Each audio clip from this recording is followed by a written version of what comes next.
1947 and 48, the UN, which just got formed, had the idea of a partition between a Jewish state and a Palestinian state, and Israel accepted it. The Palestinian and Arab side said it wasn't a fair deal.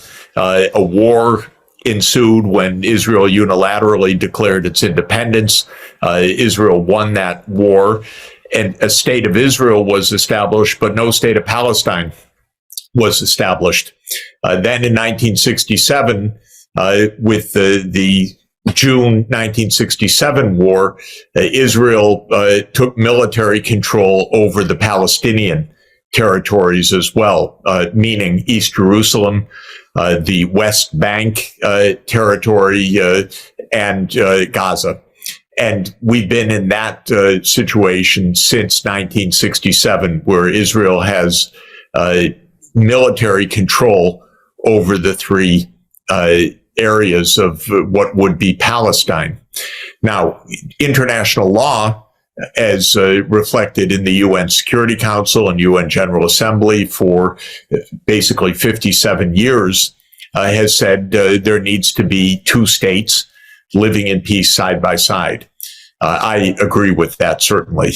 And international law says that should be along the borders of the 4th of June, 1967. And I agree with that proposition as well. But starting in the early 1970s, Israel began to settle in the conquered territories. It claimed East Jerusalem for its own country, essentially annexing it, saying that a unified Jerusalem is permanent, and it put hundreds of thousands of settlers, or allowed hundreds of thousands of settlers, or a combination of the two, into the occupied West Bank, and some into Gaza, though the situation in Gaza is more complicated. But essentially, Israel settled in the occupied territories. And the idea from the secular point of view was make a two-state solution impossible, basically, other than one that Israel would control or dominate. But what happened starting in the 1970s is that these settlers got a mind of their own, and these are, to a very significant extent, religious zealots, not all of them, but many of them, who say, well, God gave us all this land. We have the right to permanently dominate the Palestinian people. This is a view that I think most of the world would not accept, and the secular world would not accept.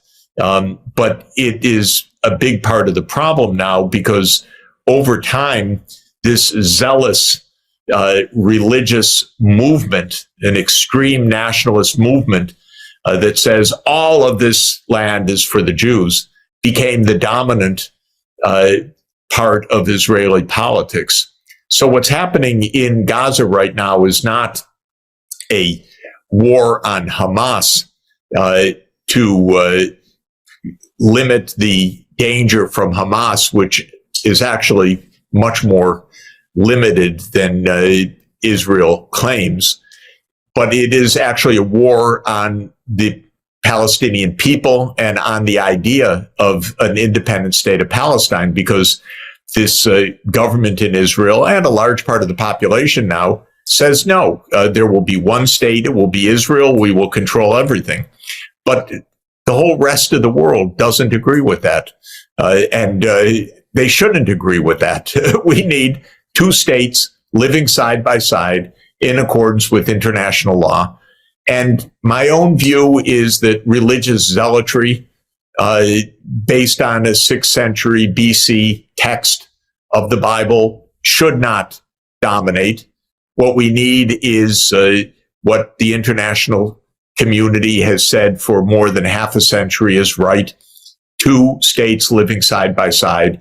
And I advocate that the UN Security Council should impose that solution. Now, it should vote today, as far as I'm concerned, for an independent, sovereign state of Palestine based on the 4th June 1967 borders, and let's get on with it.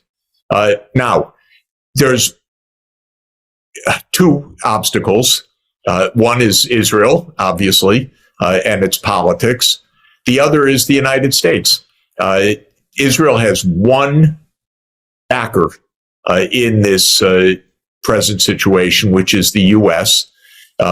This is complicated because the U.S. political system and public do not buy into the greater Israel idea. They buy into a safe and secure Israel, but the U.S. has always supported the two-state solution. But politically, the U.S. is the backer that arms Israel, that is enabling Israel, that is actually complicit with Israel in carrying out this massacre in Gaza and this basically this ethnic cleansing operation in Gaza.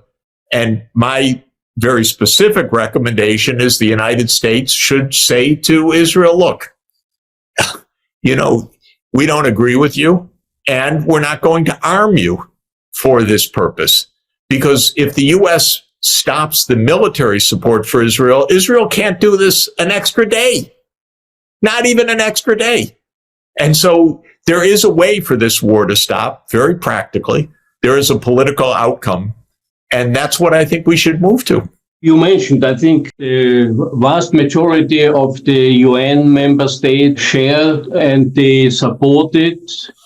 And the problem is that the real power at the UN, in the UN system, is just with the Security Council.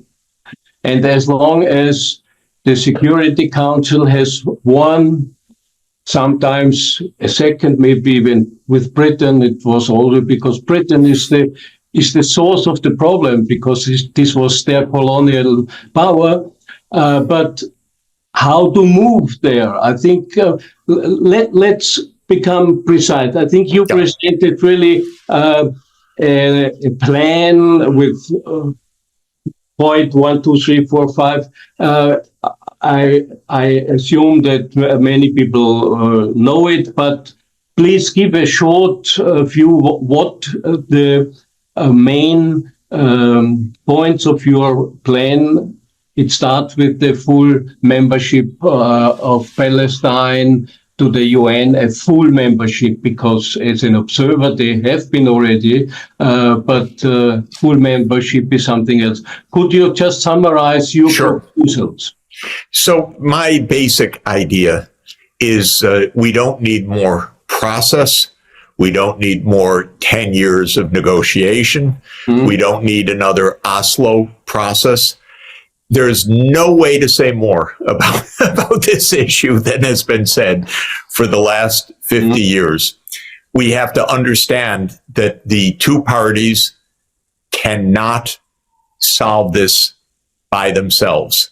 Each one is locked into its own extremism, and there's zero trust between the two sides, to say the least.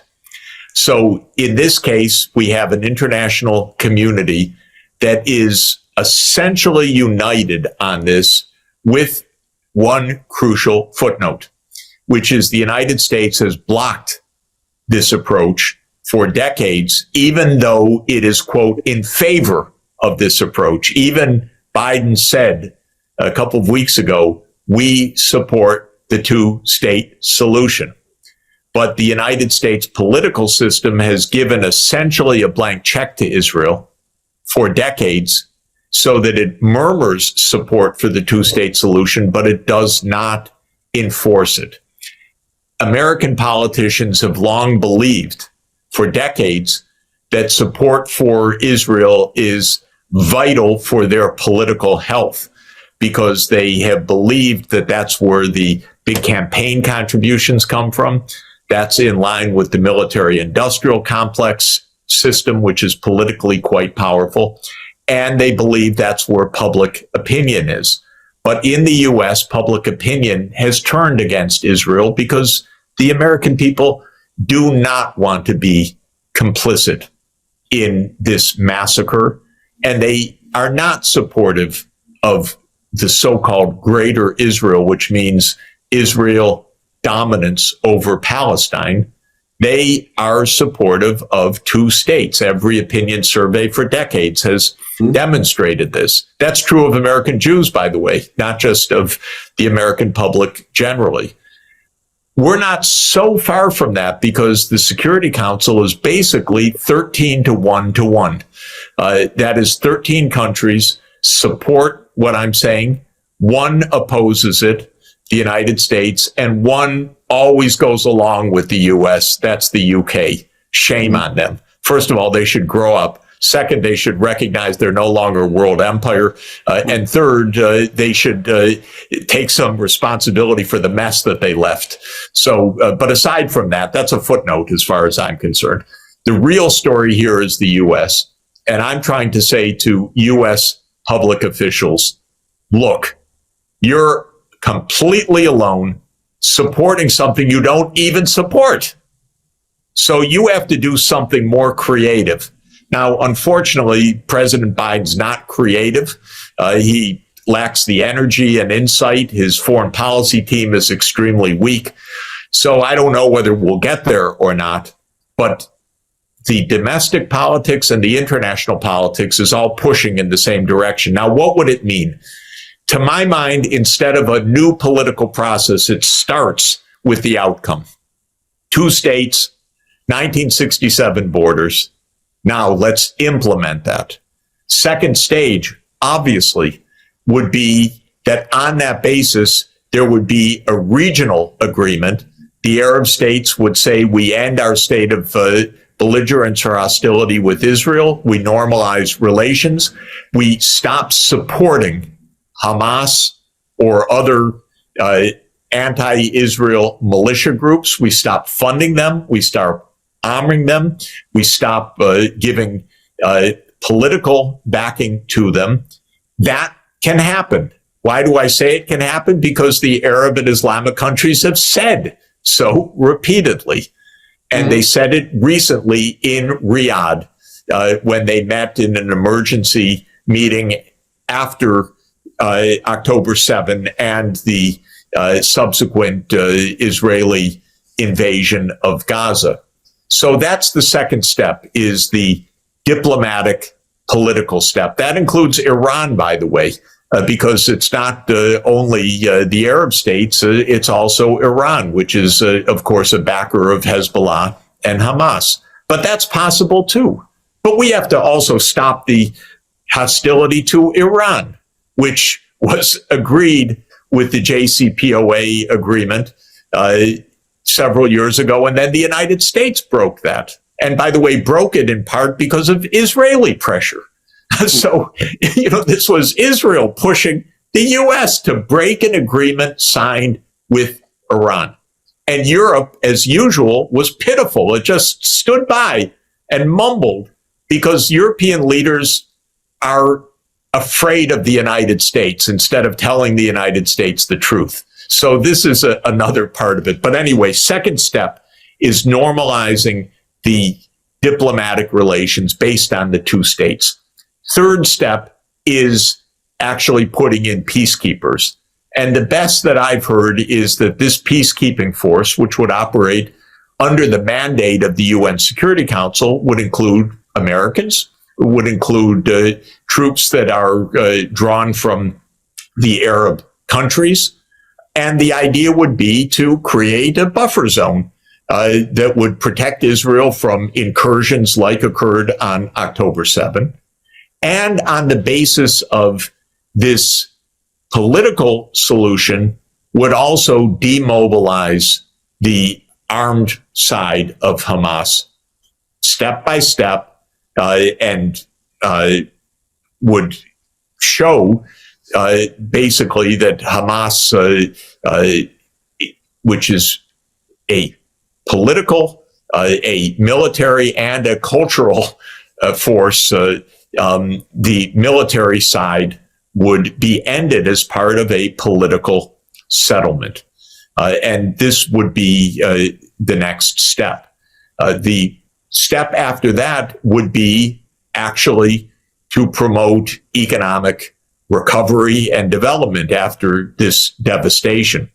there's a lot to be said about this. It's tragic and a measure of human stupidity that in a world that needs so much, the first thing we do is destroy and then have to spend huge amounts simply to rebuild what we destroyed in a matter of days or weeks. But there is a reality now that Israel has destroyed the habitability of Gaza.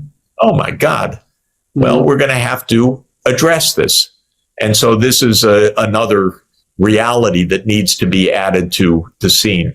But my basic point is move to a solution, not to an illusion, not to the status quo, not to what Israel wants right now, which is not to talk about the day after, because we know what Israel wants the day after. They murmur it every few days, which is complete control, which is absolutely unacceptable. Not to talk about, oh, we need to reestablish the Palestinian National Authority, blah, blah, blah, blah, blah, because this is all fake. What we need to do is spell out where the solution is. 2 states, international law, living side by side, and with peacekeepers, and disarming the threats to both sides. And this is a very practical set of steps that could be reached. And I think it's not impossible. There are big issues, by the way, that I don't have an answer to. There are hundreds of thousands of Israelis who would be dead set against what I'm saying. They are settling illegally in the West Bank, many of them based on a religious fervor that they think comes from the book of Joshua from the 6th century BC. Mm-hmm. We're going to have to address this. Addressing it in human terms may mean addressing it gradually over a few years, not violently and brutally. These are human beings, in my view, completely misguided and illegal in their actions. But that needs to be addressed too. So I don't want to pretend, obviously, that I have a step-by-step solution to everything. But the point is, we've got to stop faking what's going on right now. The answer has been known for decades. But Israel has become more and more radical. And this is very sad. It's become more and more messianic in its politics. This is weird for the 21st century, but it's actually happened. So I want us to look straightforwardly, clearly at what's going on and understand this is not normal debate about security and so forth. This is about whether there's going to be peace and 2 states, or whether there's going to be an Israeli attempt to dominate millions of Palestinians, or brutally suppress them, or brutally ethnically cleanse them, or kill a lot of them. And to my mind, the only possible alternative, and the one that the whole world agrees to, is to give political self-determination to Palestine. By the way, there was a vote on that in the General Assembly recently, quite interesting. Every country in the world that voted yes, except for 4. The 4 were Israel, the United States, Micronesia, country of 113,000 people last time I checked, and Nauru, a country of 12,000 people. So basically, the whole world has said, get on with it. Yeah. Unfortunately, there was another resolution a few weeks before where, including my own country, there were 10 and there were 2 European countries, Austria and Czech Republic, who strongly sided Israel. They are the most radical 2 EU countries on the side of Israel. But your plan is convincing. Your plan is, I think, many ideas have been already said years before, but how to to overcome the real blockade. So I think you mentioned it. There is the US. We started 2 days ago an important, politically important election year in the United States. So how do you create this miracle? Because even the possible alternative to Biden is Trump or somebody from the Republican. They are in certain aspects even more radical pro-Israeli than the Democrats. How to overcome this tiny problem? Yeah, so the pressure has to come from inside the United States and from outside. From inside, public opinion absolutely does not accept the administration line on this. This is very clear in opinion survey after opinion survey. So somebody in the White House concerned about Biden's reelection must be reading this and must be understanding this is just purely bad tactics from a U.S. political point of view. That's very important. There's lots of protest in the United States and lots of unhappiness with this. So we're not in any way locked in internally to the politics. It's bad for Biden. It's bad for U.S. interests. It's against public opinion. And so this is one point that I would make. It's not like the United States is rousing support, yes, and it's impossible to turn. It's actually deeply contested and mainly opposed. Though I acknowledge that in Washington, the pro-Israel lobby has always been very powerful. The military-industrial complex is very powerful, and the inertia is also powerful. So I'm not saying it's easy. Now, on the outside, the entire world is basically aligned on this side with one important footnote, which is that a few European countries maybe are not aligned. I don't know what the Austrian government's real position is. Sometimes it's don't side with the U.S., or maybe it really is because of more right-wing view or whatever, side with Israel, but it's very few. The problem in Europe is European politicians stopped telling the truth about almost anything years ago because all they want to do is side with the United States. And I think I would just say to European politicians, if you do it, you lose at the polls. There isn't a popular government in Europe right now because it's incredible. This is so much against Europe's own political interests. So I would say, think through this honestly and then say, it's right. We're not against Israel. We just need to move to a two-state solution. And the United States, come over here, buddy. You know it too. Let's move to a real solution. I'm waiting for European politicians to regain 2 feet on the ground, their head out of the clouds or out of U.S.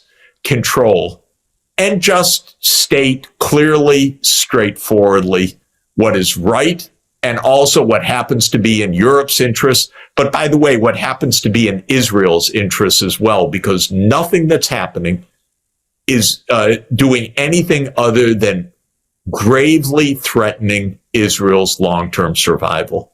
This messianism, this greater Israel idea, this zealotry of this religious group, this is not saving Israel. This is threatening Israel's survival. So I want European leaders just to think clearly and honestly about this, because that'll also help the United States get to the right place. I think there is a lot to say about the European leaders. I think the European leaders, there are no leaders, you know it better. And there is another tiny problem. We will have also an election this year, in some European countries, but in the European Union for the European Parliament. And the problem is that everybody, if according to most of the polls, it's to foresee that the right-wing European nationalistic right-wing parties will win. And the problem is they are even, at least concerning Israel, they are also in the meantime, although many of their parties, if to go back history, you know where they come from. And this is a historic cynicism. I think that these right-wing fascist parties, now they are on side of Israel, which is unbelievable for anybody who knows history and who knows how things happened, that these parties who are sometimes in internal issues, they are racistic, they are fascistoid right today, but when it comes to Israel, they are supporting the Jewish state. Yeah, supporting the Jewish state is one thing. Supporting what is called Greater Israel to dominate the Palestinians is so senseless for Israel and for Europe that everybody should take a deep breath and understand that. How many self-wounds does Europe want? How many crises, how many wars does Europe want around it? And I would ask the European leaders, the reason why the right is growing is in part because the so-called center or center-left all was gung-ho with the United States for NATO enlargement and for the war in Ukraine. And of course, it's been a disaster for Europe. It's been a disaster economically for Europe. It's been a disaster from a security point of view for Europe. So it's not even left-right. It's a failure policy that the current European governments have pursued, and they are opening up their way for an opposition to arise. And that's what's happening, in fact. So the reason European politicians, by the way, across the board, you look at the approval ratings in Western Europe right now or in the EU, nobody has any support, basically, except the few that stand up for themselves, like Orban or Fico or a few others. But the ones that are basically just siding with the United States in this useless Ukraine war are all in their 20% approval ratings or 25% approval ratings and so on. So the main point I would say to Europe is, if you go the way, not of supporting Israel, that's one thing, but supporting Greater Israel for ethnic cleansing and for this terrible thing, all you're doing is making another prolonged disaster on Europe's borders. And if that's in Europe's interest, boy, please explain it to me. This is no doubt about it. I think Europe, with this policy they follow the last tens of years, I think it's against their own security, economic, even cultural interests. I think this is something which... I'll give you another example, by the way. The politics of the 2010s was dominated by the Syrian refugees. And anyone that knows even the slightest history should understand that Hillary Clinton and Barack Obama and a few others decided they would overthrow the Syrian government in 2011. Typical regime change operation. That's what created the war and the refugees. Did any single European leader say that? Explain that to the public? Not one. So then they wonder, why is their popularity so low? Well, if you don't speak up the truth, what do you expect? And so understand that these hegemonic wars of the United States, these are not in Europe's interests. And that's the same with supporting what Israel is doing in Gaza. It's not a matter of right or left. It's a matter of what's Europe's interest right now. It is not to have a fulminant Middle East war right now. And so European politicians should think about how to diffuse a Mideast-wide war. You are completely right. I think you convince people like me. Unfortunately, we are not in power.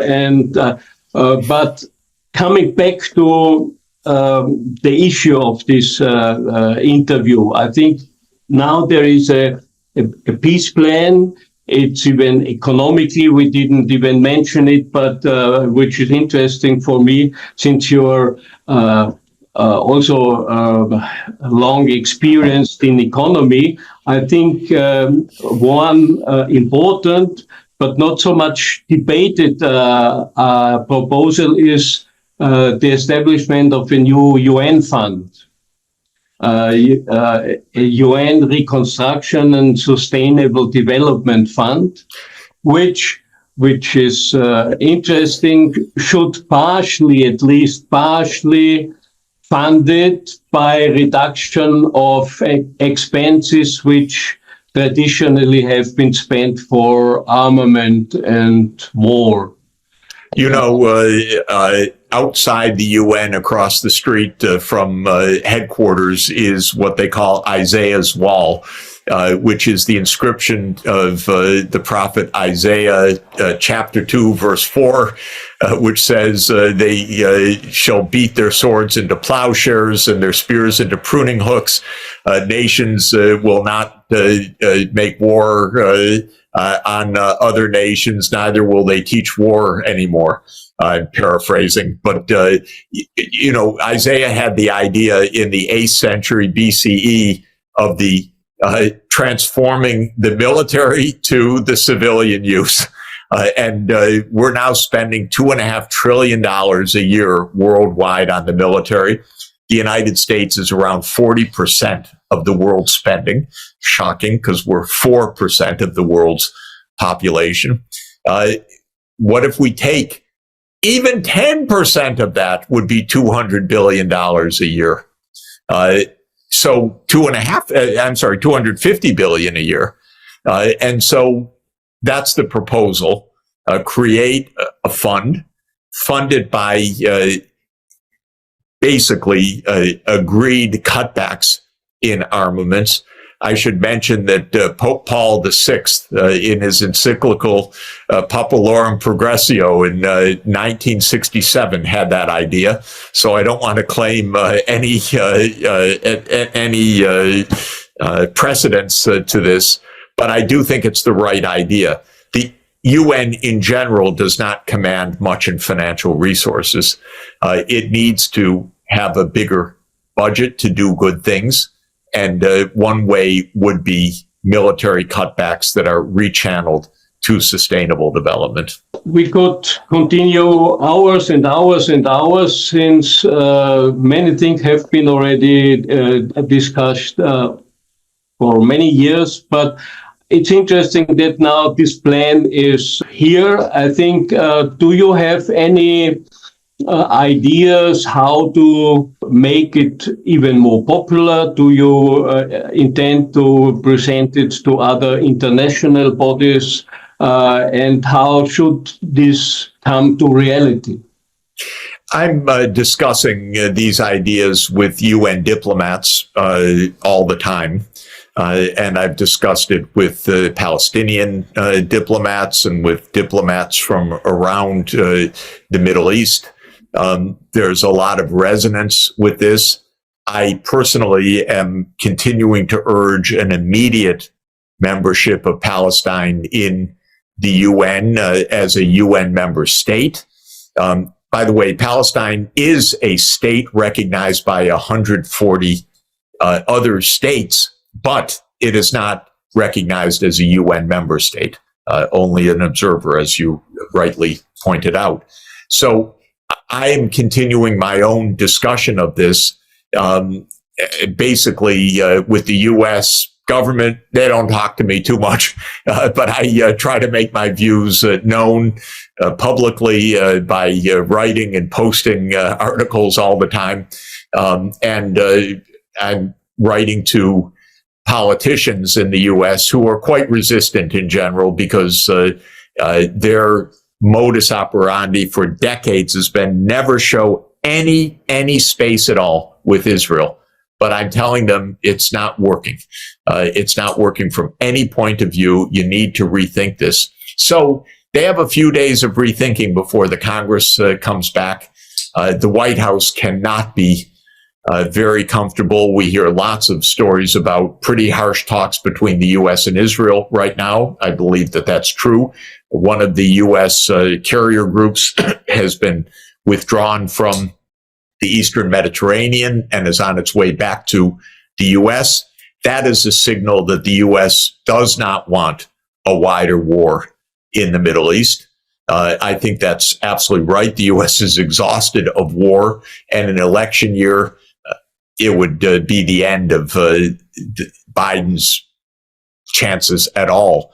So this is the time for pushing the politics, because it's a case where the right thing to do, the politically expedient thing to do are the same. And so I'm going to continue to push hard on that. Do you have any hope in, I think you mentioned it and everybody knows it, I think 2/3 of the international states are in favor of this kind of political and economic solution. Unfortunately, they don't have any veto at the UN. But there is something else. There is an increasing number of states working together. I think and the South African move to the International Court is interesting because South Africa, on the other side, is one of the leading member states of this newly established group, the BRICS group. And they have even already established a kind of new banking system, financing system. Do you have any indications or ideas that from this side, more than just political statements will come to support your suggestions? Well, the BRICS countries, all of them are on the same side that I've been advocating. China, Russia, South Africa, India has expressed also some clarity on this. Brazil, certainly. And now you have new BRIC states that have just joined: Egypt, Ethiopia, the Emirates, Saudi Arabia, and Iran. It's a powerful group. They're all on this side. Actually, it's interesting for me, the fact that Iran is now a BRICS member is actually going to moderate Iran, make it part of what could be a BRICS-wide consensus on a good solution.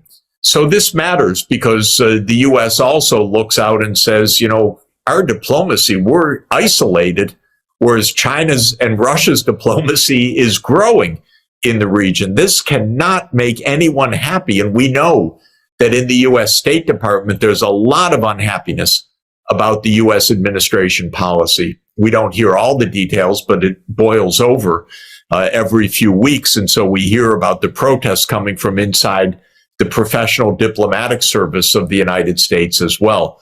So I wouldn't give up in any way on a political change where the United States one day says, you know, we need to move forward to a real solution here. This is where I think it's very appropriate and timely to think straight. And if the European leaders are too afraid to say it in public, they should be saying it. They should be saying it in private to their American counterparts.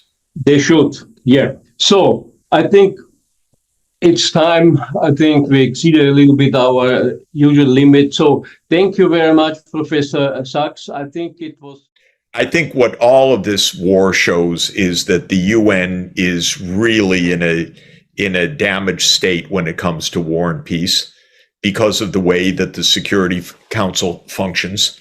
And I have my modest proposal taken from the principles of the Catholic Church, and that is that we should lock them in a room the 15 members and tell them that they cannot come out until there's white smoke over the 38th floor and they have negotiated an end to this war. That's their job. They're not doing their job at all, not even remotely doing their job, not even seeing it as their job. And that is really a dire warning for the world, actually. It is the job of the UN Security Council to negotiate. But what I've observed is there are no negotiations. There's only speeches to the camera right now.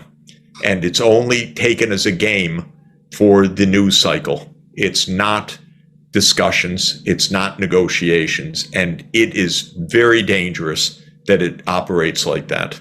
Is there any international institution left which could function as a forum which is accepted by all the warring parties? I mean, the UN is definitely out of the question. The loss of credibility, according to me, is huge due to this behavior you just described. But is there any international institution left that could fix this terrible situation? No, but what there is a phone call between Biden and Putin that could end this. And I keep offering to give them a Zoom link if they want to talk to each other. They could borrow my cell phone. The biggest disappointment of, well, maybe that's a strange way to put it, a profound reality of this war is that since February 24th, 2022, Putin and Biden have not spoken one time, not even one time. All they have to do is send a Zoom link. They could talk with each other, even if they disagree. This is unbelievably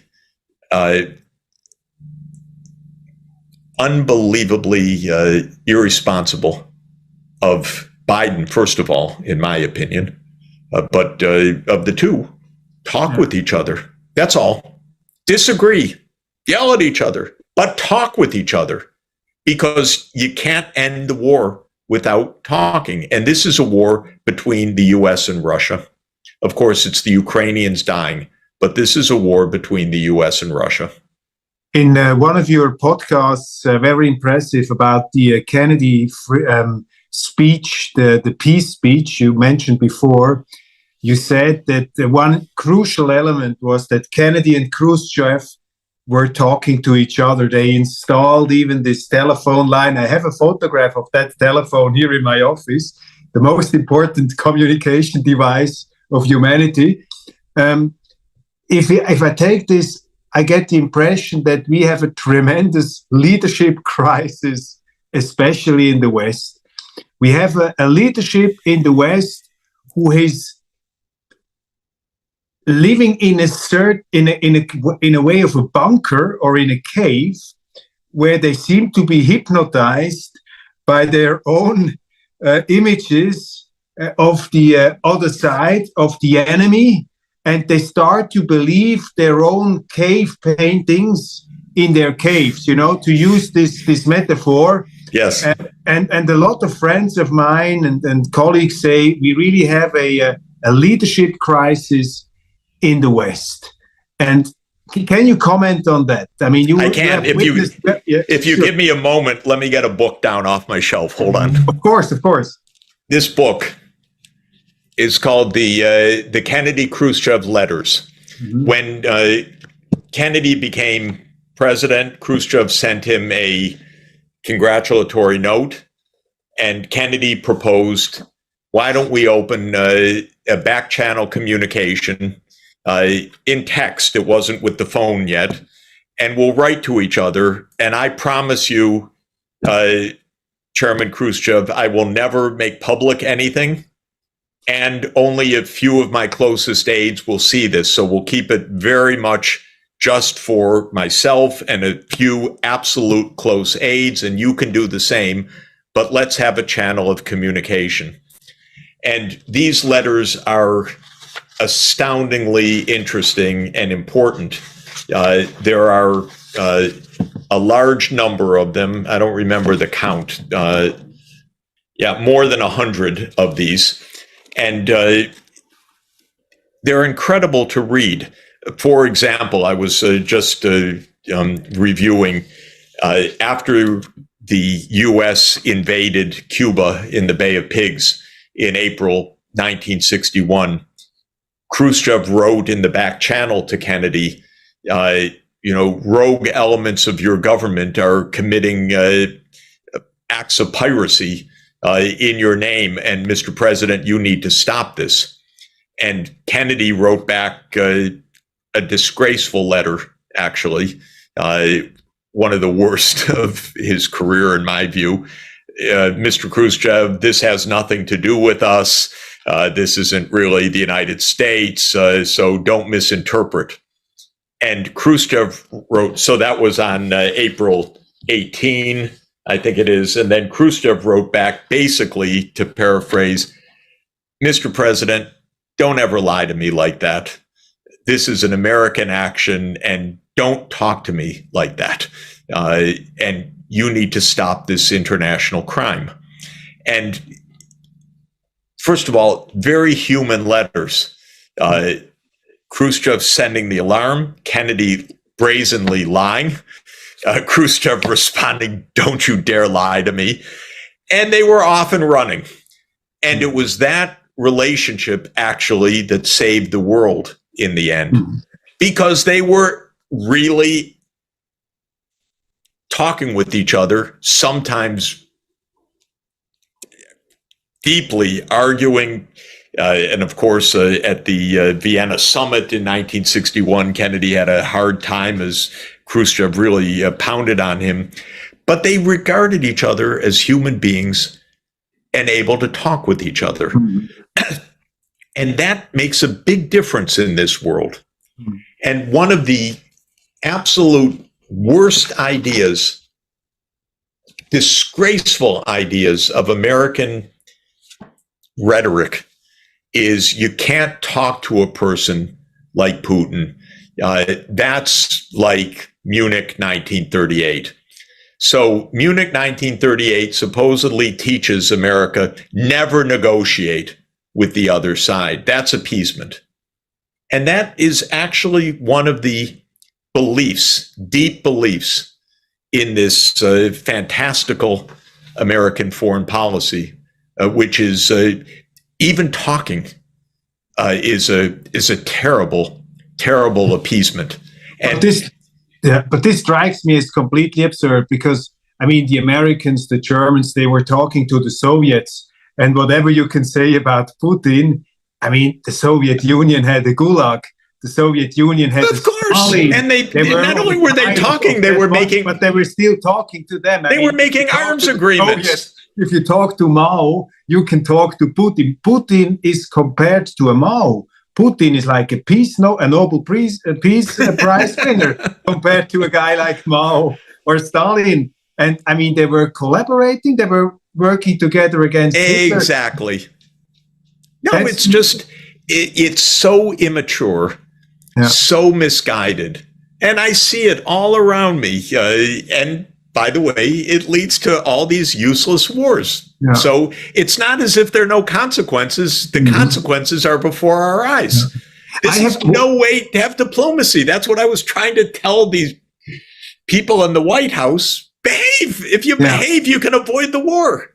But at the end of the day, one has to say, to bringing in a fair account of events, I share a lot of your views, basically all of them. But one thing strikes me still. I think that Putin, there was a certain sense of recklessness. He thought he could get away with it as well. When he saw the Americans running in Afghanistan, he saw in Berlin, there is a new government with inexperienced people. Putin doesn't take seriously Macron in France. Probably Putin extremely underestimated this kind of woke response, this kind of woke foreign policy, this emotional foreign policy that the whole West, or basically, I mean, the Americans, would strike back so hard that they would defend the Ukraine. Don't you see a certain sense of megalomania on the side of Putin as well when he went into the Ukraine? No, I wouldn't say megalomania, but what I would say is that each side is playing a game of chicken, and each side has underestimated the response on the other side. Because the U.S. thought it could get away with everything just in 2014. It would be enough to throw Yanukovych out, and now we'll have a pro-Western government and we'll do everything we want to do. They miscalculated. Putin grabbed Crimea. Then in 2021, Putin thought massing the troops on the border would be enough to get Biden to negotiate. By the way, it should have been. Because the terms for the negotiation were perfectly plain and reasonable, but it didn't work. Then Biden thought, okay, it's a bluff. Putin will not do this. Okay, Putin then called the bluff, thinking, you know what? We'll force them to the negotiating table. And interestingly, within days, Zelensky was at the negotiating table. He was tweeting about neutrality in exactly April. Zelensky was tweeting. No, but as early as could be exactly as early as March, just a few days after the start. So that was Putin's idea. Okay, then Biden said no. The sanctions will kill them. And so I remember I spoke to people in the U.S. Treasury. Oh, it's going to be devastating, So they thought that would blow off Putin. Each side has been doing this. Then, they thought, okay, Putin will never mobilize politically, the backlash and so forth. Then he mobilized a few 100,000 additional troops in the summer of 2022. So this is a game of chicken with escalation. And the fundamental problems with it are what Obama noted in 2014, which is Russia has escalatory dominance, which is that for Russia, this is existential. For the United States, it's incidental. And so this is the fundamental problem with the Western position. And that's why we're in a disaster. And the biggest puzzle in all of this is, for me, it's not even a puzzle anymore, but it's the biggest tragedy is Ukraine doesn't have the wherewithal to recognize that it needs to save itself from this game of these two escalating superpowers. Is President Zelensky, who is almost depicted as a saint in our media, isn't Zelensky an extremely irresponsible leader of his country? He will be regarded in history as a disaster. Absolutely. Yeah.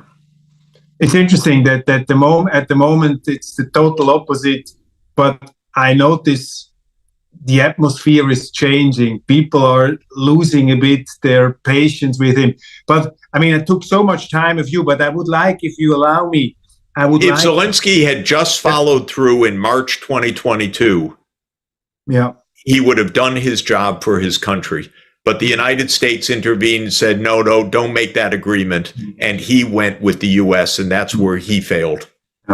Allow me to put the global perspective to the last part of the interview. I don't want to take too much of your precious time, but it's so interesting.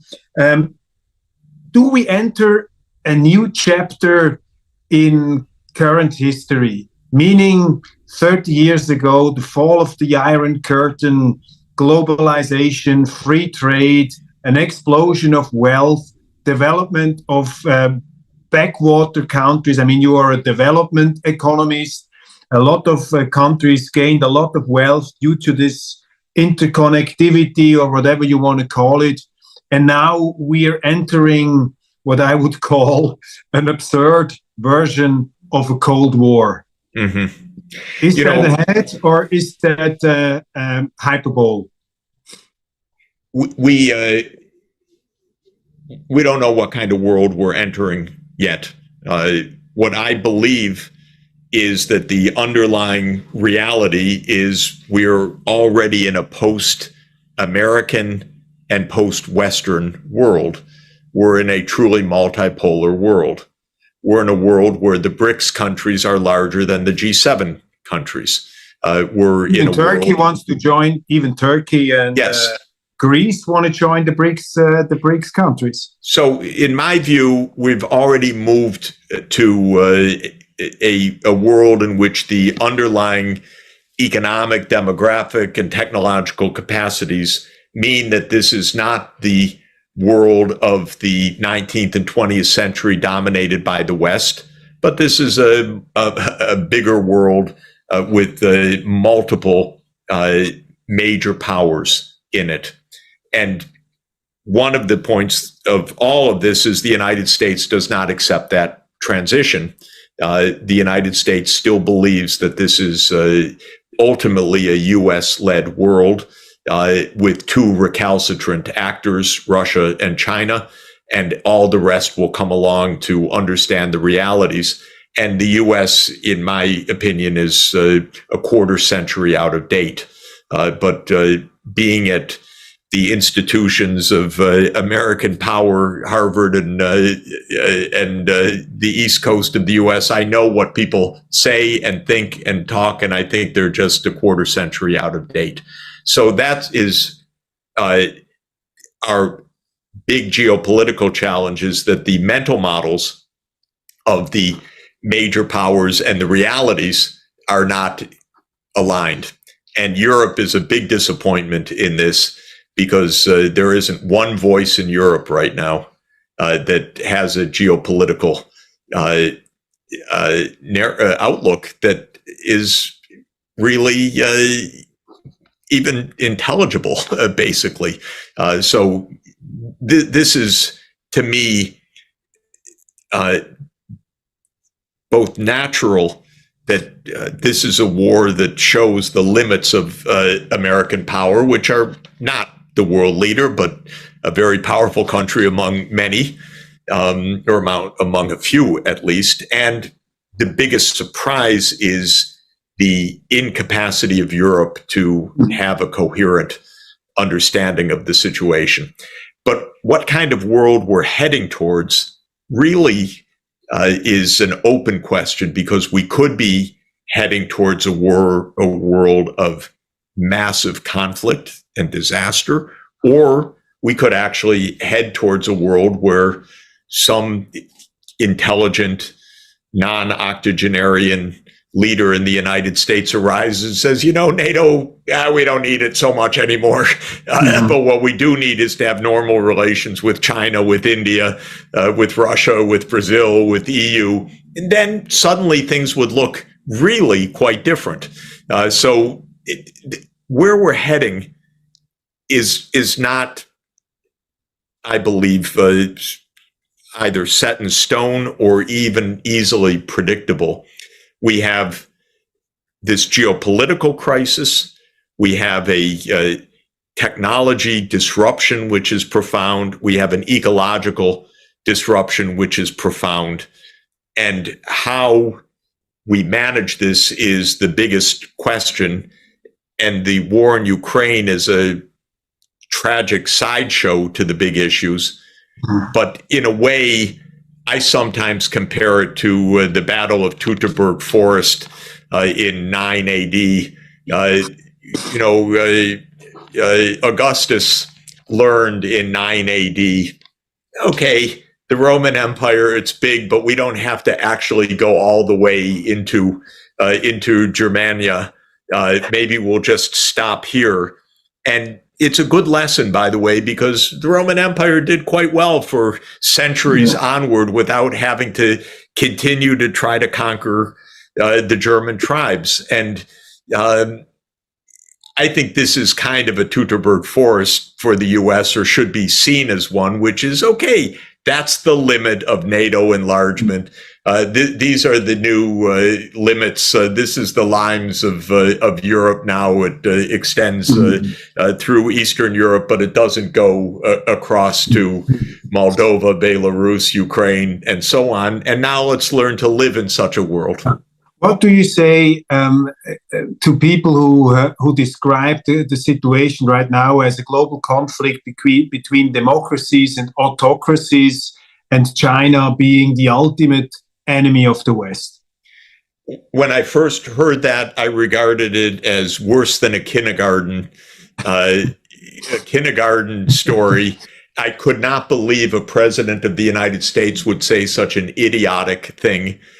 To see that it's part of actual U.S. foreign policy discourse is to show what I think the failings of American higher education are. But it could not be stupider. Mm-hmm. Period. Yeah. And let's talk. Am I being clear? Yeah. Let's talk for a moment about the United States. I mean, we read a lot of disquieting news. For example, you have a lot of homeless people in some cities. You have an explosion, it seems, of criminality. You have infighting in the political class, extremely divided, the Democrats against the Republicans. What is your assessment of the United States? In what shape are the United States at the moment, which still, I have to say, I mean, I've spent a lot of time in the US, and the US has always been an inspiration for Swiss people, of course, for our family. But still, there are some disturbing news one reads. But what is your impression as American and insider? Basically, for the last 40 years, the U.S. has not been able to reach any kind of social democratic agreement on any issue of society's problems. So by that I mean what happened roughly 40 years ago. The U.S. political system was completely hacked by lobbying and campaign contributions, and the Supreme Court opened the doors to the massive corruption of the U.S. political system. So all of our politics are in the hands of powerful groups. Finance is in the hands of Wall Street. The healthcare sector is in the hands of the big health insurance industry.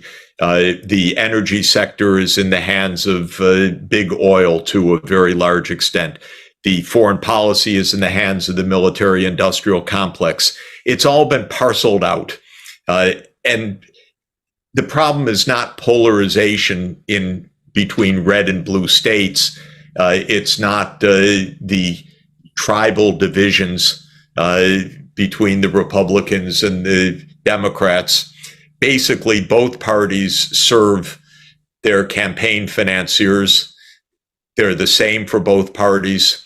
We're pretty deeply entrenched in all of our politics right now. Nothing changes year to year. And the social conditions underlying the society have deteriorated markedly over the last 30 years, predictably. And the best gauge of that deterioration is that our life expectancy now is around the level of 1996. So we've had a decline of several years of life expectancy. It's 76 years, according to the most recent calculations. And that shows a society that is really in bad political health as well as social health. And I live in New York City. It's filled with garbage and homelessness right now. I mean, just the management of the city on a daily basis is a much bigger challenge than it was 20 years ago. And it's obvious the things to do because Europe does most of them, and the United States can't do anything because the rich people who pay for the government don't want to pay taxes, and that's the end of the story. So it's we're just paralyzed in this. And when the Democrats are in office, nothing happens, and when the Republicans are in office, nothing happens. And And that's really where we are on our social politics. And it's not red and blue states. That's a kind of game of daily social media. It's very uninteresting, the politics, actually. It's very clear, very predictable, and very much hacked. What do you think of Donald Trump? I mean, is he a man who could make America great again, or is he a danger for American democracy? Look, Biden is a danger for American democracy. Trump is a danger for American democracy. What are we doing with octogenarian leaders right now? Period.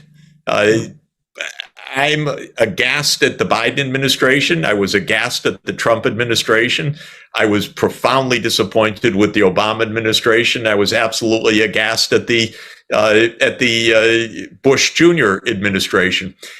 During my whole lifetime, there's been one president that I think bears high respect, and that's John Kennedy.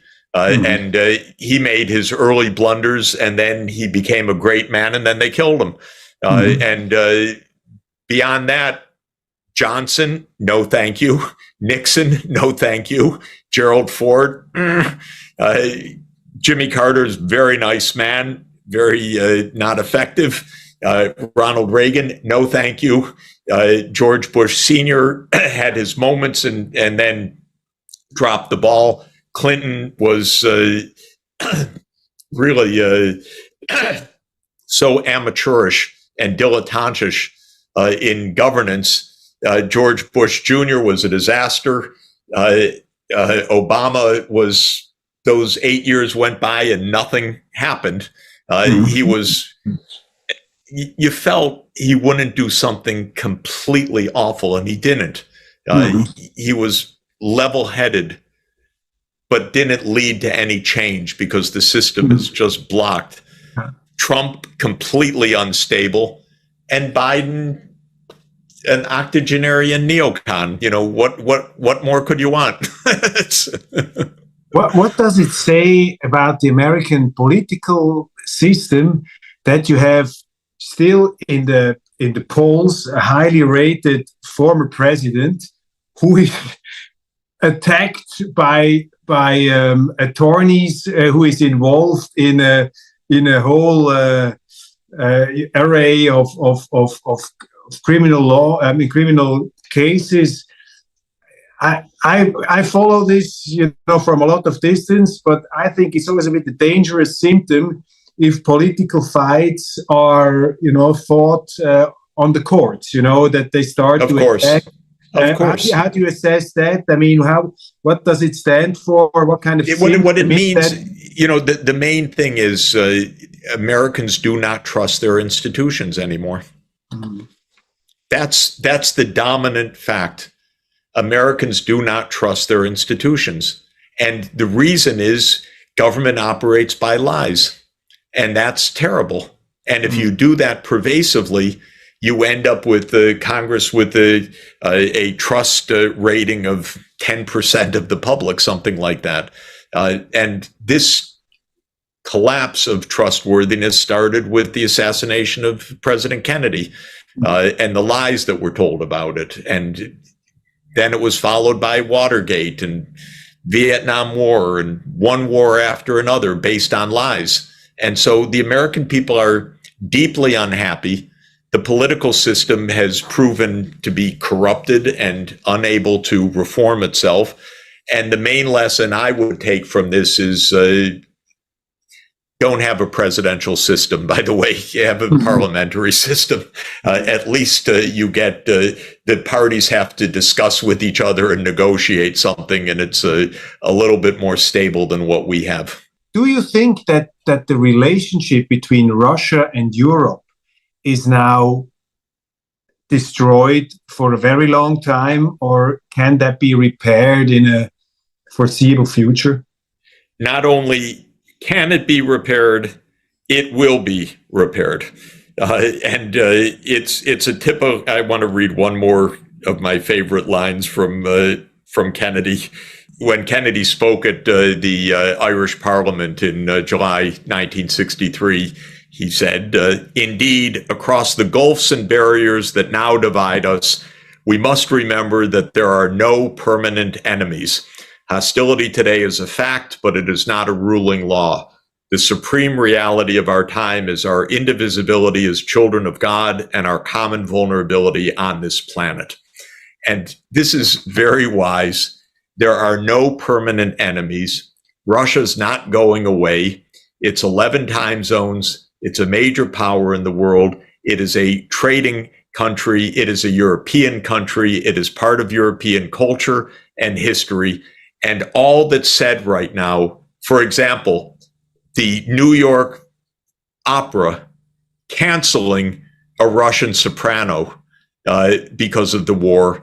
This is happening, but it's mindlessly stupid, and it will be short-lived. And it's important to remember that in the Crimean War, and this is the second Crimean War, it's just the second Crimean War. In the first Crimean War, which ended in 1856, by 1871, pretty sure it's by 1871, France and Russia were allies again because of the rise of Germany. And so, time to change partners again.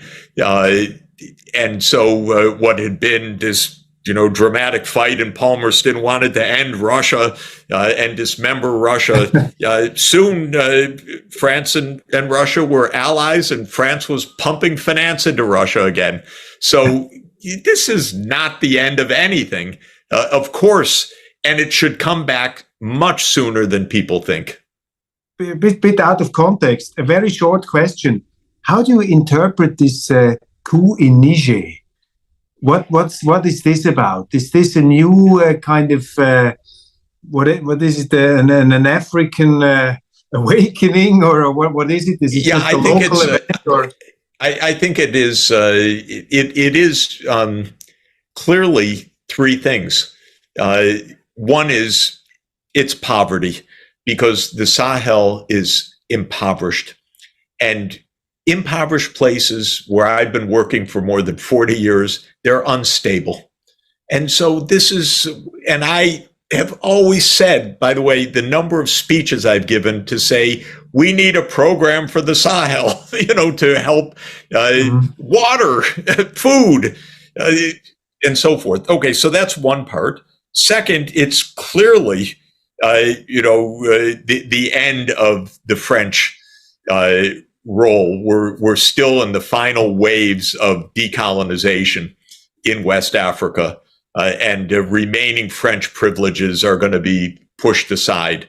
It took longer time because of the poverty, basically, but this really is an anti-colonial action, and it finds a lot of support on the street. Definitely, and you see it, that it's not just Niger, it's Burkina, it's Mali, and it's anti-French for sure. A good sign, a good, in that sense, a good development.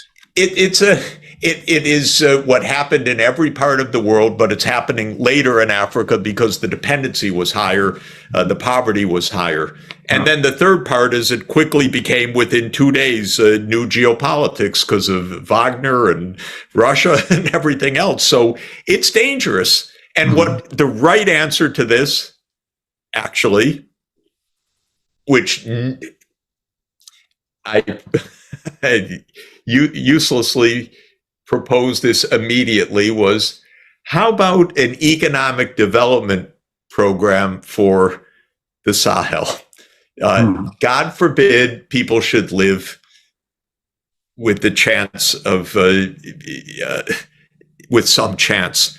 And as usual, nobody, and I will push this in the UN for whatever it's worth, but the normal response is, this has nothing to do with that.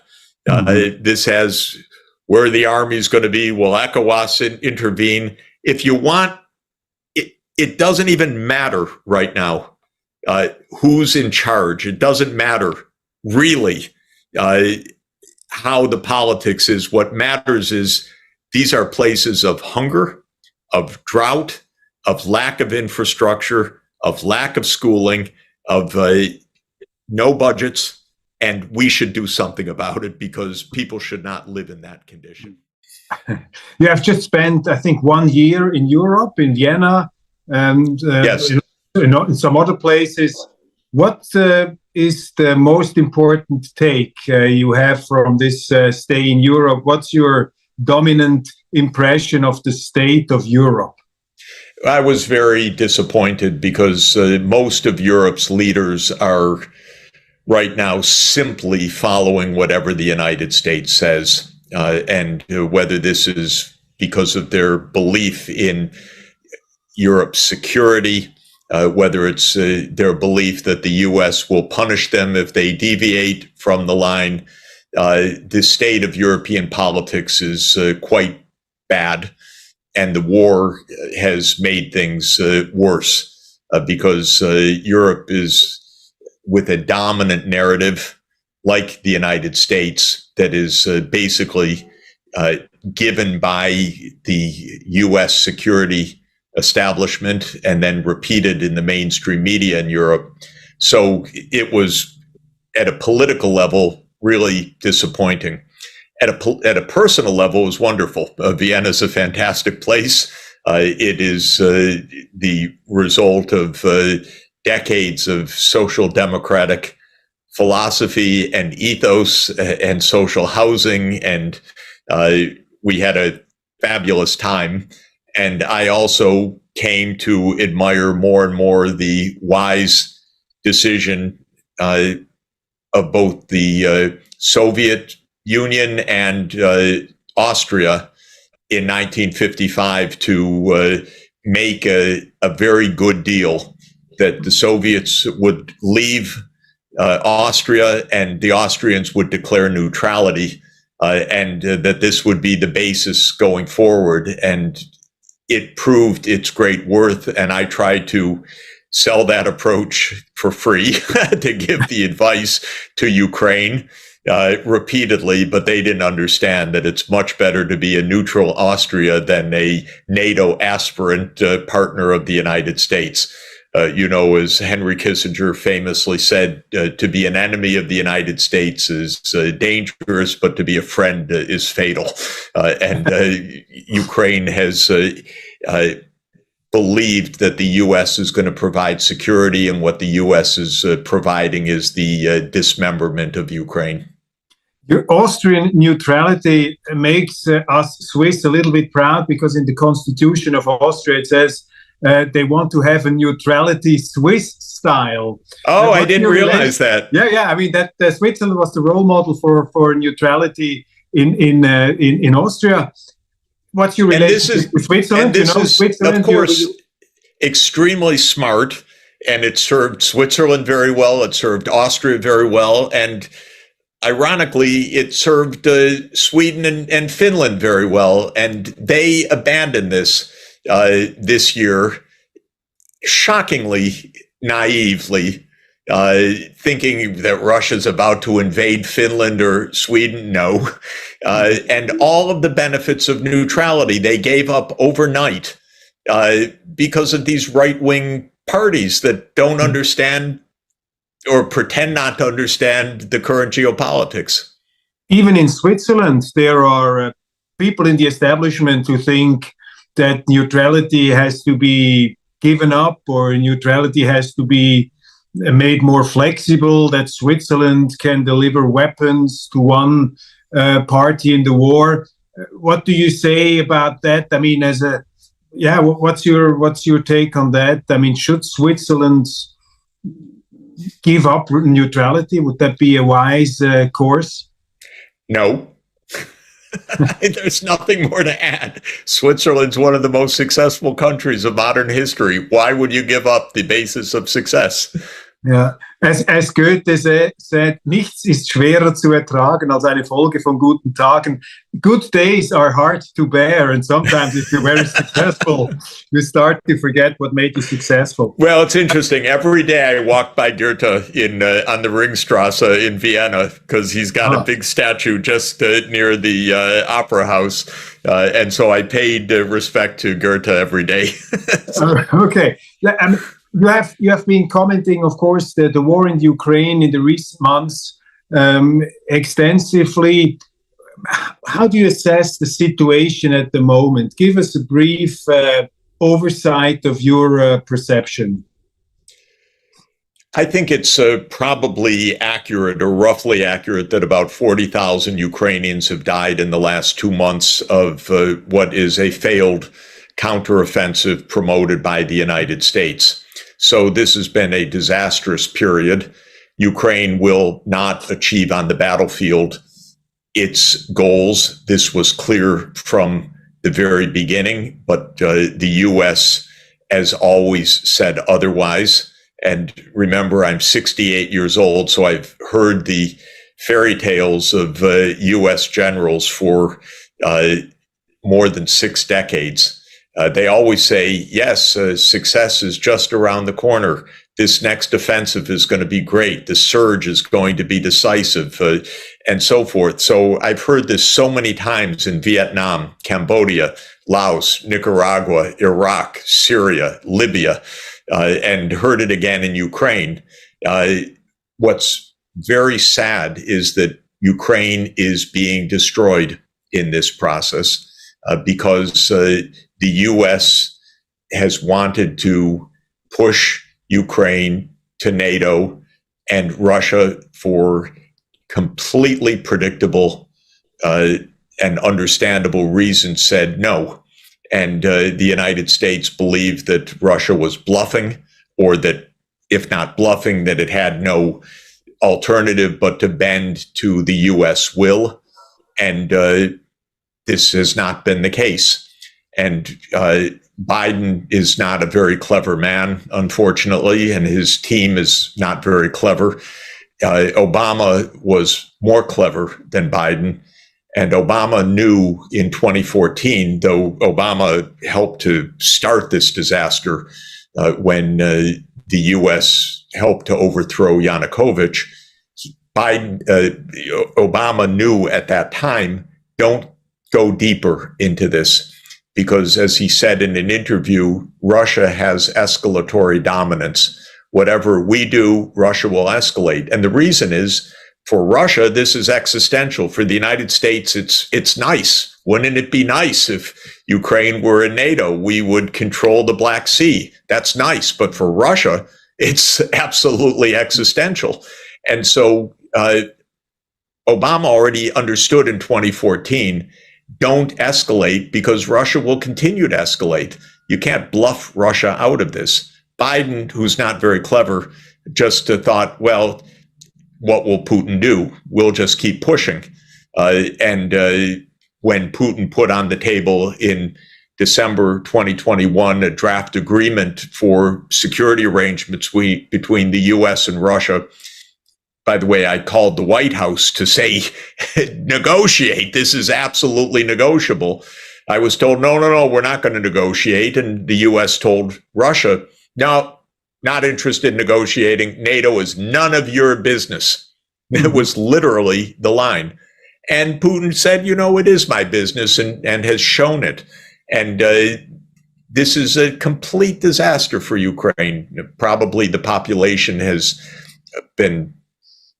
declined by maybe 10 million from emigres on the one hand, or the Russia-controlled territory on the other hand. And the bloodbath continues. And NATO has, I won't even say NATO, this is a small group in the U.S. leadership. They have no answer, but they have the election coming up in November 2024. So they think they need to continue this.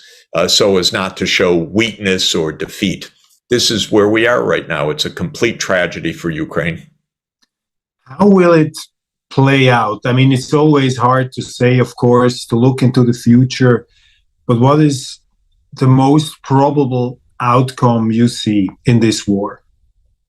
There will be ongoing large-scale killing and destruction until honesty prevails, and honesty will mean that the U.S. will be clear that NATO enlargement to Ukraine is not going to take place and not going to happen, and it's not an objective, and then the fighting will stop.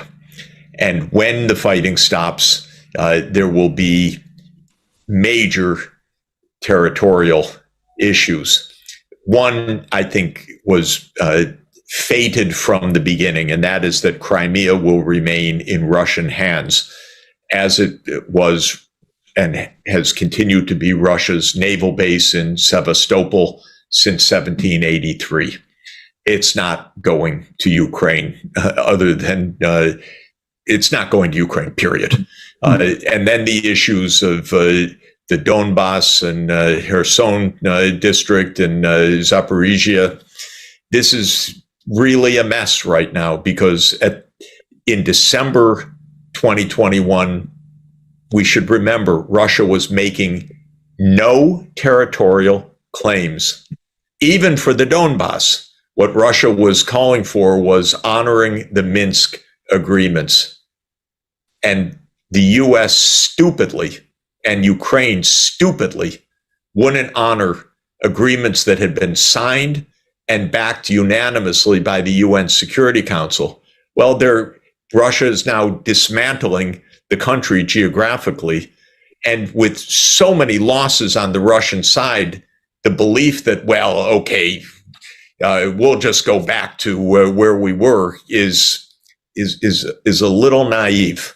So this is a mess. I don't have any clear answer. What I've said every day from December 2021 until now is sit down and negotiate, because it's getting worse. And in the meantime, Ukrainians are dying at a rate of maybe 1,000 a day right now, or 1,000 dead and seriously wounded. And this is absolutely disastrous. The dominant narrative, even in Switzerland, in the German-speaking part of Europe, I don't know, probably also in the United States, is that Putin is trying to reassemble the Soviet Union.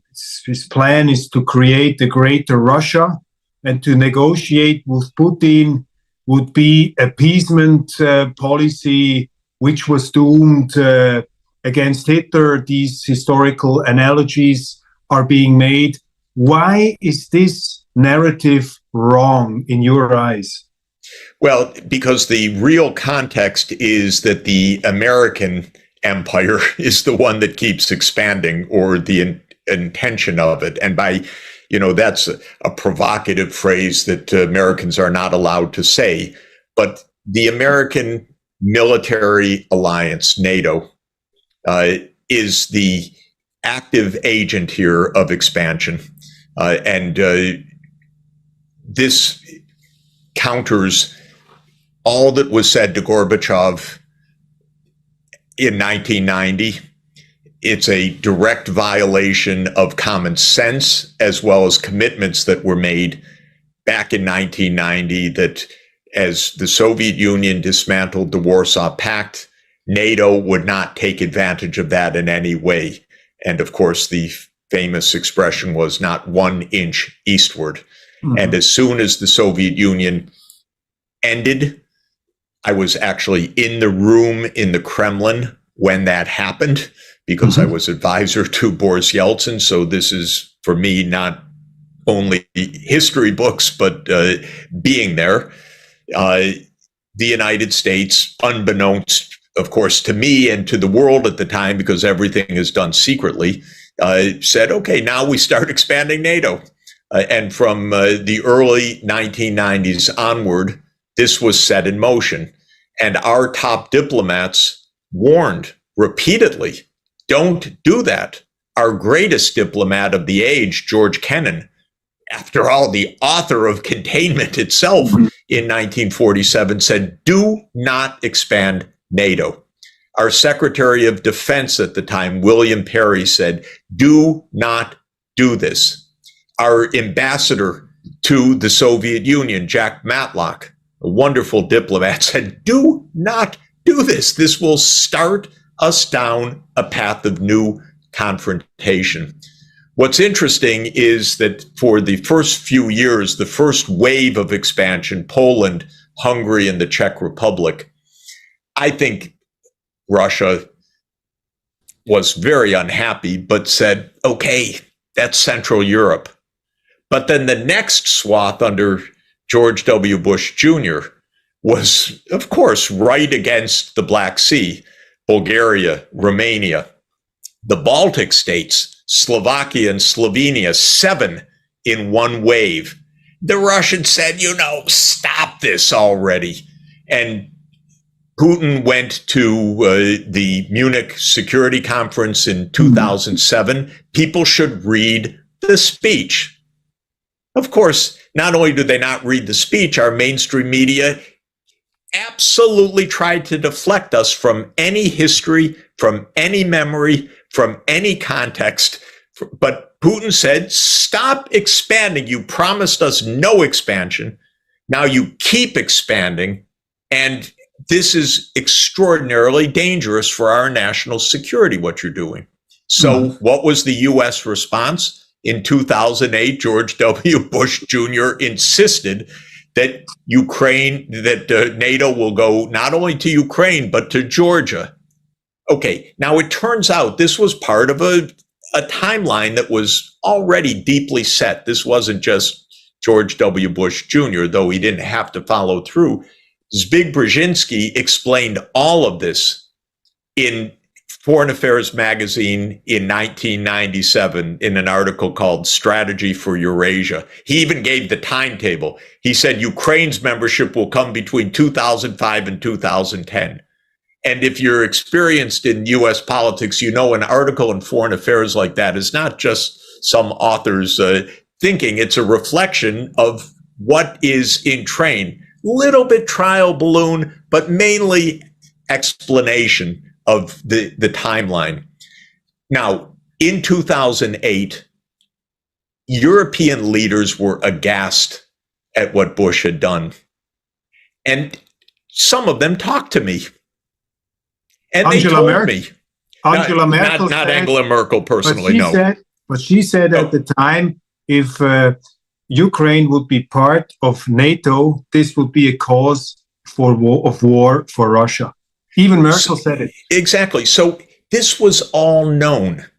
And what is so sad about the European leaders is none of them tells the truth right now. They're all so scared of the United States or of their public or of the ability to manipulate the mass media and the perception from below or to speak out of line. But I know what they said because they said it to me. They said it to me personally. And by the way, just as recently as a few weeks ago, one of Europe's top leaders, I said to him, I won't go farther to say who, but I said, the day Biden says NATO's not enlarging, then we really can get to the end of the war. And he said to me, I agree with you completely. And then he said exactly the opposite the next day, by the way, in public. So I know it from my own view. So this story, just to finish the story, the disaster, the fuse was lit in 2008, but then the U.S. cannot stop playing games. That's the biggest problem. U.S. foreign policy is covert. It's not that you can't figure it out, but it's secret, it's deniable.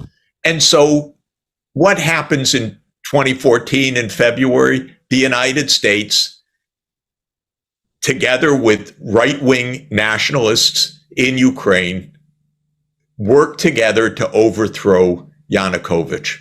Clear as can be. And not only that, thanks to the services of Russia, we even have it on tape with Victoria Nuland talking to U.S. Ambassador Jeffrey Piat about who the next government will be. Basically 4 weeks before Yanukovych is violently overthrown. And they pick the next prime minister and explain why. It can't be Klitschko, it's got to be this one. And it just went down that way. And our newspapers, oh, they won't say a word about it. It's on tape. Oh, that doesn't matter. We can ignore it. We can ignore everything. So that's when the explosion came. The war started with the overthrow of the Yanukovych government. Now, oh, so many people, Sachs, what a Putin apologist, what a conspiracy theorist.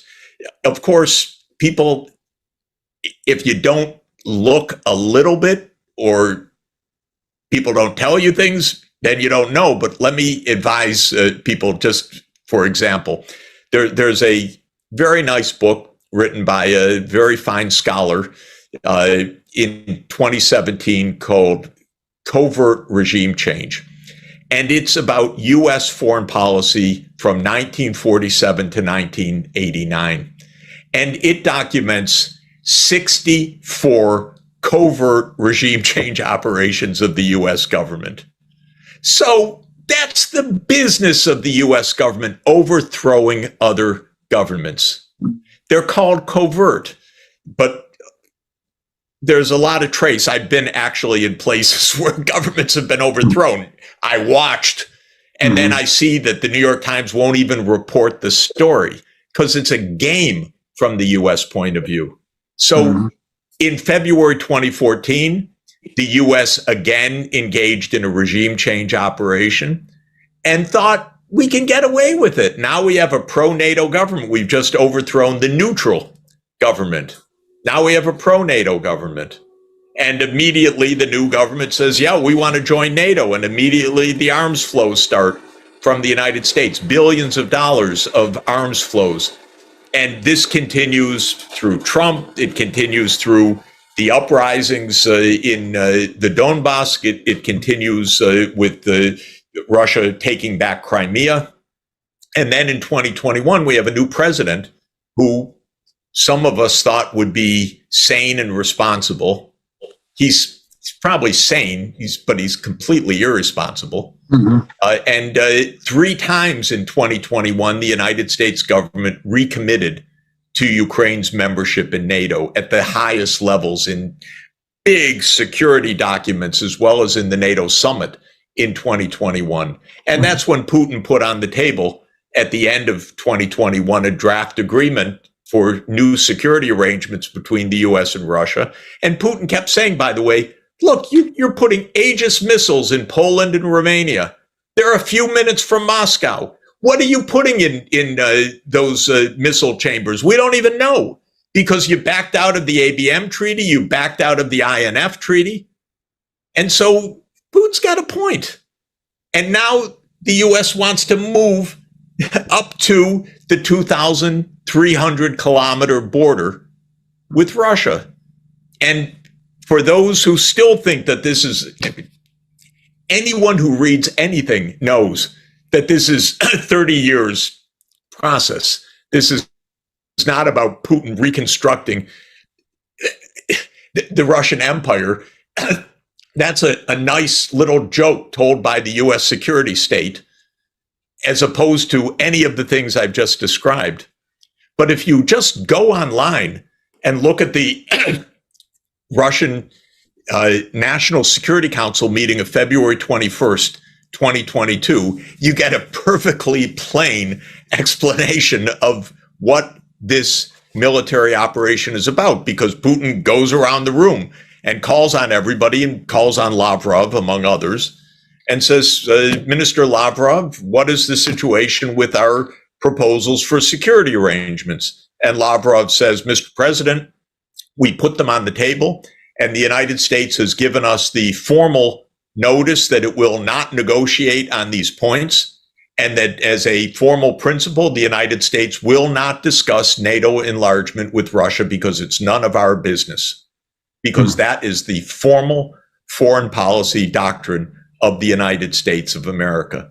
Well, I can't think of a stupider one, by the way, to say that NATO enlargement, with all that it entails, up to Russia's border is none of Russia's business, so we don't even discuss it with Russia. Well, you might think a war could break out as a result of that, and it has. I think the explanation is straightforward. The neocons are not interested in strategic balance or strategic stability. They're interested in global hegemony. They adopt and pursue the idea that the United States is, should be, and can remain the world's sole superpower. This is absurd in substance, because the United States is not, cannot, and should not be the world's sole superpower. The United States is 4.2% of the world population. It should do its share. It should be responsible. It should promote strategic balance, not hegemony, or what some in the U.S. security state call full spectrum dominance. The neocons are not interested in balance. They are therefore actually undermining balance wherever it is. The whole reason for the war in Ukraine is the United States could not accept a mutually respectful peace with Russia. The United States had to keep moving NATO eastward to surround Russia. The United States does not accept a mutually respectful relationship with China. The United States wants to surround China with its military bases and military alliances.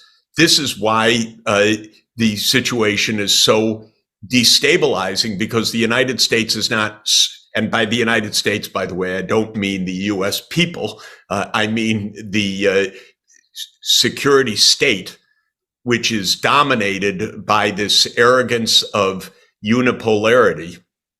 They're not seeking stability, they're seeking dominance. And seeking dominance is not only, I think, immoral, but utterly impracticable, because the United States is not dominant. It is one of many powerful countries in the world, but there are many major powers in the world, and the United States seems intent to take them on. It won't succeed, but it will leave bloodshed, massive bloodshed, in the places that are trapped between the superpower fights. And Ukraine is the latest victim. It was a victim that was talked into its role by promises by the United States that we'll defeat Russia together. Of course, in the end, Russia is not defeated, but Ukraine is reduced to rubble. And this is unfortunately the American tendency.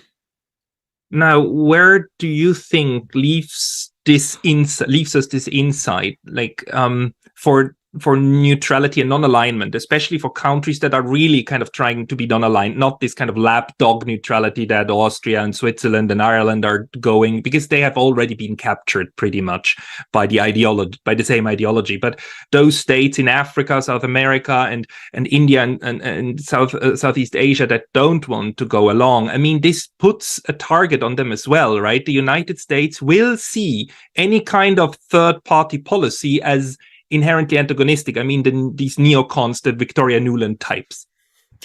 Well, I think that from a strategic point of view, each region needs to get together so it's not picking off one country at a time, but actually regions cooperating. So I strongly advocate that ASEAN work together as a group. I advocate that the South American countries, indeed, it would be good if the Latin American and Caribbean countries, but at least the regions, work together as a group. The United States approach is divide and conquer, the old strategy that dates back 2,000 years to the Roman Empire.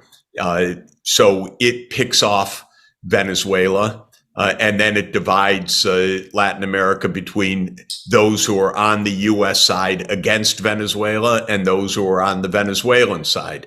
But what, of course, is the right response for Latin America is don't be divided that way. If you are divided that way, everybody loses. Millions of refugees from Venezuela that came from a brutal and premeditated attempt by the United States to overthrow the Maduro government. And who pays the consequences? All of the region, of course, Venezuela first in a shocking collapse of the economy and social life, but Colombia and other neighboring countries that have become home to millions of refugees from Venezuela.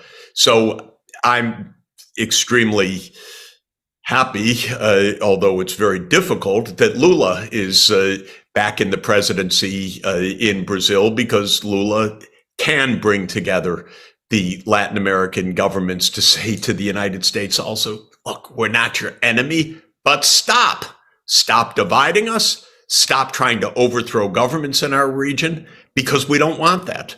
And that really needs to be the response everywhere. The United States traps countries in proxy wars, and those countries lose. I tried to tell my Ukrainian counterparts, they were at that time my Ukrainian friends, then they stopped listening to me and wanting to repudiate what I was saying, but I kept warning them, you are going to get trapped by the United States. And this is exactly what has happened.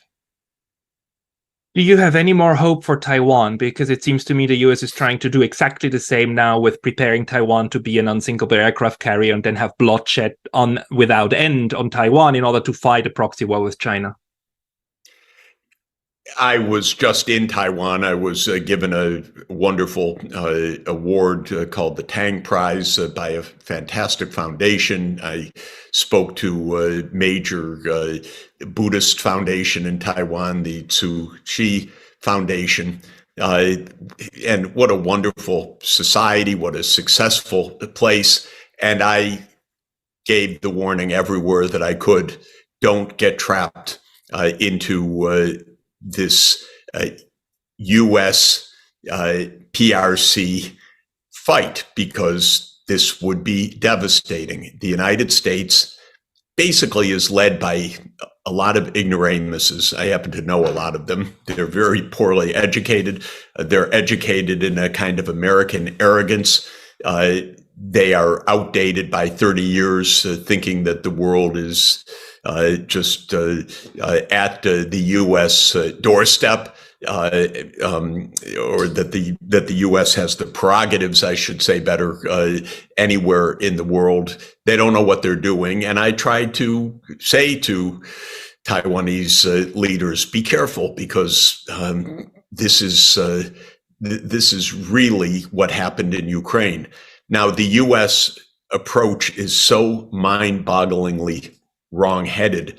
It says the way to protect a country is to arm it.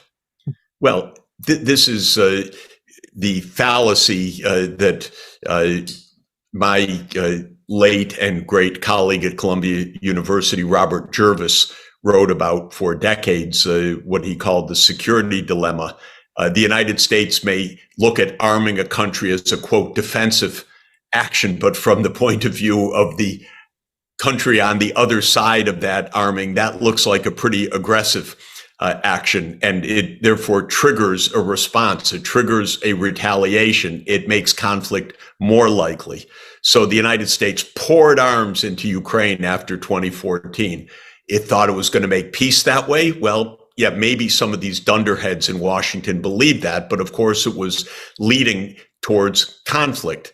And the idea that the way to protect Taiwan is by making Taiwan what they call in Washington a porcupine, so armed that it won't be touched, with all those quills protecting it. This is absurd.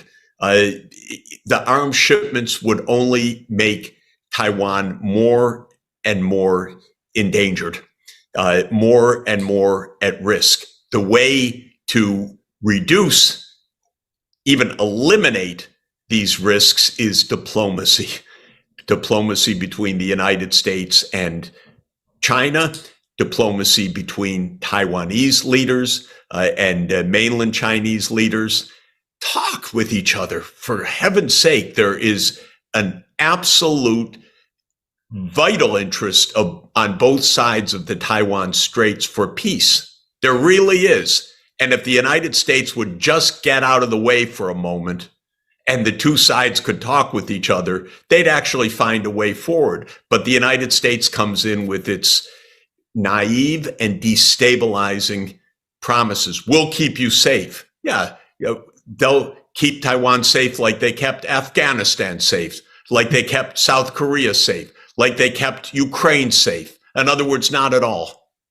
And how many failures do these neocons, how many failures are they going to have before they are finally taken off the pedestal of power? By the way, it's not that the American people believe any of this.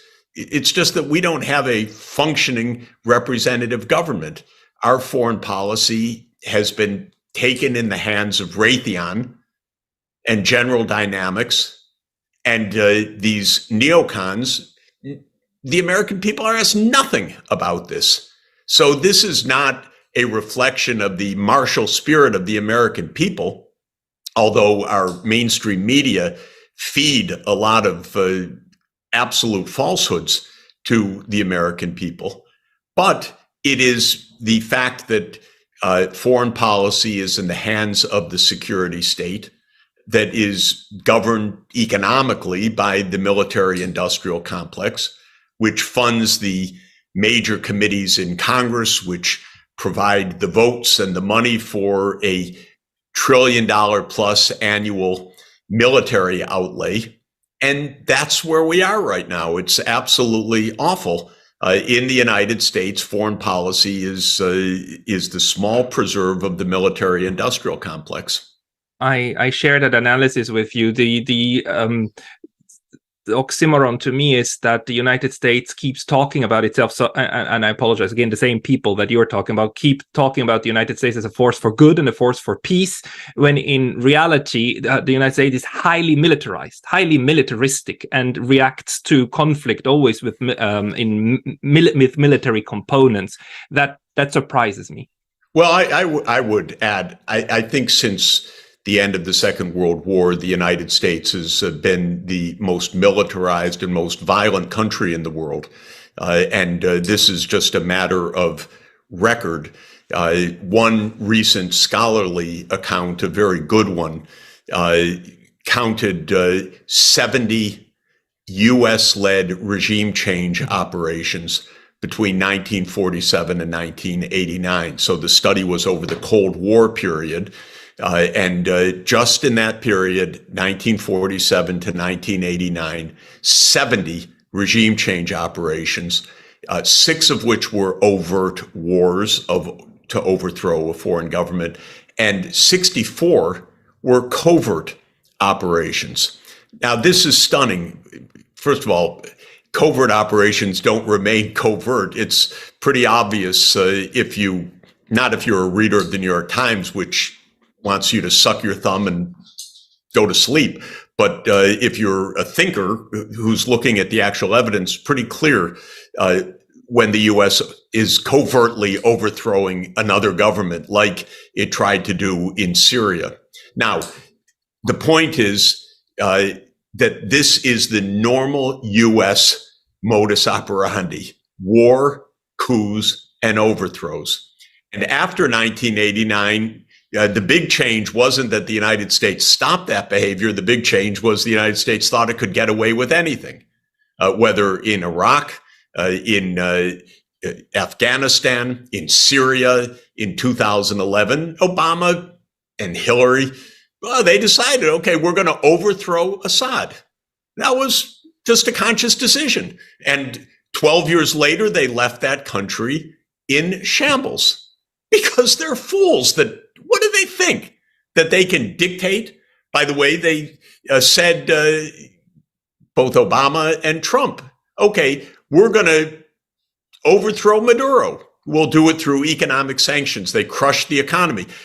And as stupid as they are in Washington, they said, okay, we'll now pretend that Maduro's not the president. We'll just name another president from outside, Juan Guaido. And you have to think, is this a cartoon? Is this a fairy tale? Are these idiots? that they think that from Washington they can name the president of Venezuela, but they actually tried to do this for several years. And I have friends in, well, they wouldn't call me friends, but in academia in the East Coast in the US that said, okay, I'm going to work for the new Guaido government. And I said, Guaido government, because the US names him as president, he's suddenly president, you're going to work for him? Come on. So this is a deep and continuing tendency. The United States, it seems to me, forgot any kind of diplomacy. Diplomacy means you sit down and you negotiate mutual concerns. And by the way, to be successful, you show respect to the other side. And you try to listen to the concerns of the other side so that you can find a durable solution. That whole approach has completely gone. They don't even know how to negotiate. They have no interest in negotiating. They don't talk about it. This is amazing to me. And there is actually a new study that shows that the rate of foreign intervention of the United States picked up after 1989 and didn't slow down. So the idea that the end of the Cold War would reduce interventions is actually wrong. This can be shown now. And one last question to you. Reconciliation with Russia. You wrote recently a wonderful piece on your homepage about how Kennedy would have made peace, and I mean John F. Kennedy. And in that piece, though, supposes two things. One, Kennedy supposed that the US and USSR were equals, and two, he supposed that both states wanted to make peace. Now, it strikes me that both of these assumptions are not true anymore. Or do you think the US thinks of Russia as an equal and as somebody that they want peace with, unless it is with Russia in broken up? Well, the neocons had a plan to try to either overthrow Putin or to so-called decolonize Russia. I mean, it's a vulgar thing. They didn't want to deal with Russia as a counterpart country for negotiations. On December 17, 2021, President Putin put on the table a draft U.S.-Russia security agreement. This was the last off-ramp to avoid the Ukraine escalation in 2022. I urge the White House, talk now based on that document. There's a lot in there that's absolutely valid. Most importantly, stop the NATO enlargement to Ukraine, which has no sense and which is a Russian red line for completely understandable reasons. No, we don't talk to any third party about NATO, is the US refrain. That means we don't negotiate, we don't understand diplomacy, we don't recognize Russia's legitimate security concerns. And you end up with wars this way. Now, I continue to believe to this moment that if Biden said the words, we will recognize Russia's legitimate security concerns in a legitimate peace agreement that also respects Ukraine's sovereignty, that respects America's security interests and Russia's security interests, we could actually get to a negotiated peace. And pretty quickly, it would be based on Ukraine as a neutral country.